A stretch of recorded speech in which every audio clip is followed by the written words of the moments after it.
তো প্রত্যেক দিনের মতো আমি সকালবেলা ঘুম থেকে উঠেই আমি আমার ভুটুকে আদর করে নিলাম। মানে আমার বিড়ালটার নাম হচ্ছে গিয়ে ভুটু।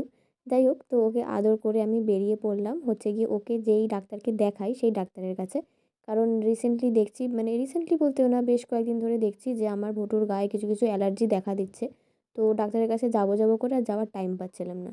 তো আজকে আমি যাবো বলে ঠিকই করেছিলাম। তো আজকে বেরিয়েও পড়েছি। আর যাওয়ার পথে এই পুচকুটার সাথে দেখা হয়ে গেছে। ও দেখি একা, একা রাস্তার মধ্যে দেখি কিরম একটা জানি ঘুরে বেড়াচ্ছিল।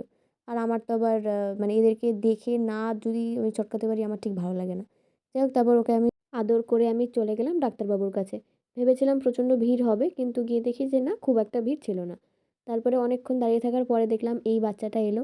ওকেও তো দেখে আমার তো কি বলবো, মানে আমি ধরে এত আদর করেছি। তারপরে ডাক্তারবাবুর থেকে ঘুরে এসে বাড়িতে এসে হঠাৎ করে ইচ্ছা করলো যে একটুখানি চিজ খাবো। কেন জানি না আমার এরকম হুটহাট করে এরকম ভুলভাল খেতে ইচ্ছা করে। তো এসেই আমি আজকে চিজ খেয়ে নিয়েছি। তারপরে এই মেয়েটাকে দেখো, এই আমাদের পাড়াতেই থাকে। তো ও প্রত্যেকদিন আমাদের বাড়িতে আসে, ঘোরে, খায়-দায় আবার ঠিক চলে যায়।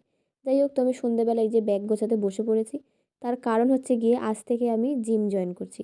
তো একটুখানি নার্ভাস আমি ছিলাম, যেহেতু ফার্স্ট টাইম, আর অনেক দিন ধরে জিম জয়েন করার খুব ইচ্ছা ছিল। তো কোনো কারণবশত আমি ঠিক হতে পারছিলাম না। তো আজকে ফাইনালি আমি আজকে জয়েন করেইছি। তো এই যে পৌঁছেও গেছি জিমে। তোমরা যারা রিকশায় থাকো নিশ্চয়ই অনেকে এখানে করো, অনেক চেনা জানা আমার এখানে জিম করে। তো আমি গিয়ে আমার কেন জানি না প্রচণ্ড একটু কেমন ভয়ও লাগছিলো, কেমন নার্ভাস লাগছিলো, কেমন লাগছিলো নিজেই ঠিক বুঝে উঠতে পারছিলাম না। যাই হোক, তো আমি পৌঁছে গেছি। তবে আমি নার্ভাস ছিলাম ঠিকই, কিন্তু আমার প্রচণ্ড এক্সাইটমেন্টও ছিল। কারণ মানে জিম জয়েন করছি, এটা আমার অনেক দিনের ইচ্ছা ছিল। তো সেটা ফাইনালি আমি ফুলফিল করতে পেরেছি এই ইচ্ছাটা।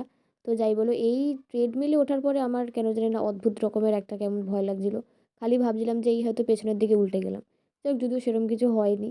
তো সব কিছু ঠিকঠাকই ছিল। কিন্তু আফটার ওয়ার্কআউট এই দেখো আমি সিঁড়ি দিয়ে নামতে পারছিলাম না। মানে ১ম দিন জিমে গেলে যা হয় আরকি।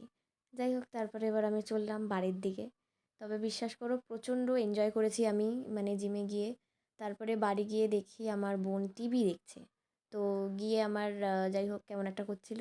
তো আজকের ভিডিওটা আমি এখানে এন্ড করলাম। সবাইকে টাটা।